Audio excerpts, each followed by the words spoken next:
कि आप यहाँ के रहने वाले नहीं हो, जिस स्थान को, जिस लोक को तुम अपना मानते हो ये आपका नहीं है, आपको यहाँ विवश करके रोका हुआ है। यहाँ 21 ब्रह्मांड का जो स्वामी है, प्रभु है, जिसको तुम ब्रह्म बोलते हो, परमात्मा ने बताया, जिसको तुम ब्रह्म कहते हो, ये ज्योति निरंजन काल है, इसको श्राप लगा हुआ है 1,00,000 मानव शरीरधारी प्राणियों का नित आहार करने का। और उसी उद्देश्य से इसने आप जी को यहां विवश करके रोका हुआ है, अपनी स्वार्थ पूर्ति के लिए। आप जी को यहां झूठे लालच में यहां बांध रखा है।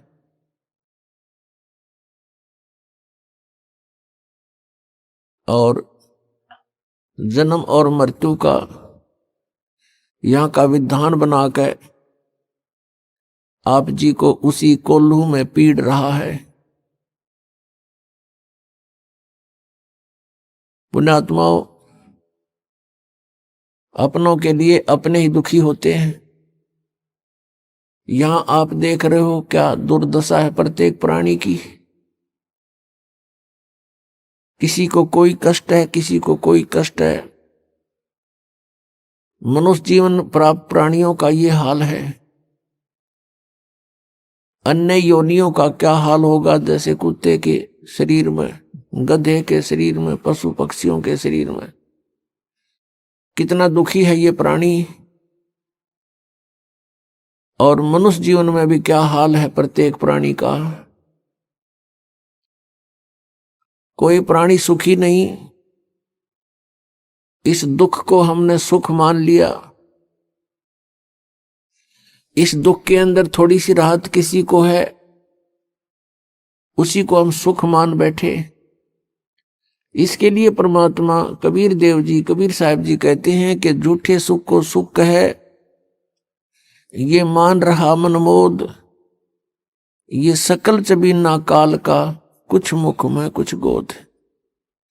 परमात्मा कहते हैं कि सभी काल आहार है ये जो इसने 21 ब्रह्मांड में आपको उत्पन्न किया हुआ है।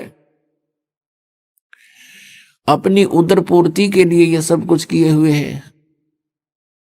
आप जी इसके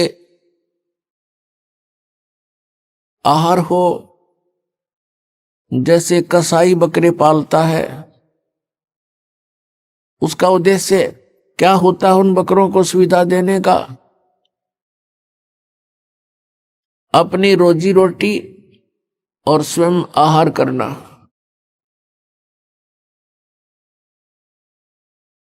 उन बकरों के लिए, बकरियों के लिए वो कितनी सुविधाएं करता है।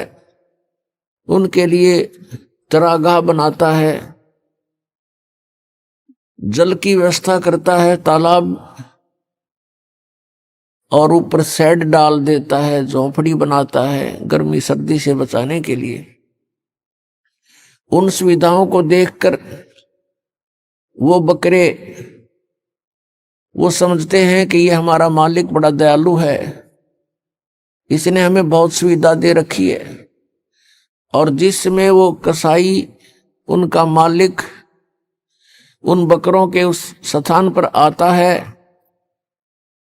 तो बकरे उसको अपना एक भद्र पुरुष मानकर, अपना नेक मालिक मानकर उससे प्यार करते हैं, उसके पास आते हैं। कोई तो ऐसे पैरों को उठाकर उसको प्यार देना चाहता है, सीने से लगाना चाहता है बकरा, और कोई उसको चाटता है मुंह जिह्वा से एक प्यार जताने के लिए। और वो देखता है, ऐसे हाथ लगाता है, वो उसको चाटते हैं, प्यार करते हैं। वो देख रहा है कि कितना मांस इसमें बन गया, कितने किलो का हो गया, यो कितने का बिकेगा। और वो बकरे सोचते हैं ये हमें लाड कर रहा है, वो उससे प्यार करते हैं। अब उन सुविधाओं को देखे तो बकरों को ये ऐसा लगता है कि बहुत नेक आदमी हो। और फिर जब कहीं से ऑर्डर आ जाता है 10-20 बकरों का, उस समय ये नहीं देखता कि इसका बेटा मरेगा, बेटी मरेगी, मां मरेगी या भाई मरेगा। वो तो लेकर डंडी लाठी और हाँक लेता है उसको। किसी का बेटा मरो आओ, चाहे किसी की बेटी, चाहे मां या भाई या बहन, और वो जाकर के उनको कड़च कर देता है, काट देता है। तो पुण्यात्माओं, परमात्मा कबीर जी ने बताया कि धर्मदास उनकी एक परमात्मा, एक श्रेष्ठ आत्मा, अच्छी आत्मा, उनका भक्त हुआ, जिसको परमात्मा आकर मिले थे। एक विधान है परमात्मा का, परमेश्वर का, जो वेदों में भी वर्णित है, और वो लीला ऐसी करते ही हैं। और वेद भगवान की ही गुणगान करते हैं। वेदों में लिखा है कि वो परमात्मा ऊपर ध्रुवलोक के तीसरे पृष्ठ पर, तीसरे स्थान पर विराजमान है। तीसरे मुक्ति धाम में रहता है, वहां से गति करके नीचे आता है, श्रेष्ठ आत्माओं को मिलता है, उनको ज्ञान बताता है, यथार्थ ज्ञान देता है।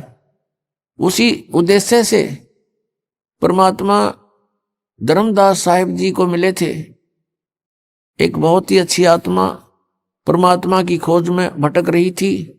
परमात्मा आकर उनको मिले, तब उनसे कहा था कि धर्मदास, जिसको तुम पूज रहे हो ये काल है। गीता जी अध्याय नंबर 11 के श्लोक 32 में स्वयं कहता है, मैं काल हूं, सबको खाने के लिए आया हूं, और तुम फिर भी इसी की पूजा कर रहे हो, सर्प को दूध पिला रहे हो। फिर परमात्मा ने बताया कि धर्मदास, जैसे आप जी देखते हो कि यहां कितनी सुविधाएं दे रखी है काल भगवान ने, कितनी बड़ी पृथ्वी है, इस पर कितने अच्छे मेवे लगे हैं, मेवा, काजू, किशमिश, फल लगे हैं, सेब, संतरे,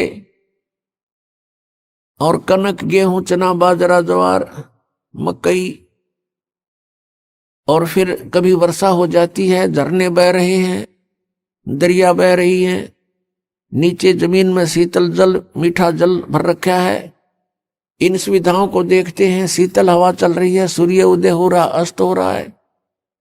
इन सुविधाओं को देखते हैं तो ऐसा लगता है कि कितनी अच्छी सुविधा हमें भगवान ने दे रखी है। तो इस दृष्टिकोण से तो हम सोचते हैं बड़ा दयालु है ये भगवान, जिसने कितनी सुविधा हमें दे रखी है, कितना ध्यान रखा हुआ हमारे प्रत्येक व्यवस्था का, प्रत्येक व्यवस्था को कितना अच्छी तरह हमें दिया हुआ है, कितनी अच्छी व्यवस्था कर रखी है, सब सुविधाएं प्रदान कर रखी हैं। लेकिन उस समय हम भूल जाते हैं, किसी का बेटा मर गया, किसी की बेटी मर गई, एक्सीडेंट में पूरा परिवार का परिवार दुर्घटनाग्रस्त होकर के समाप्त हो जाता है। तो कहां गई फिर इसकी दयालुता? उस समय हम याद भी नहीं करते कि भगवान होता ऐसे जुल्म किया करता है,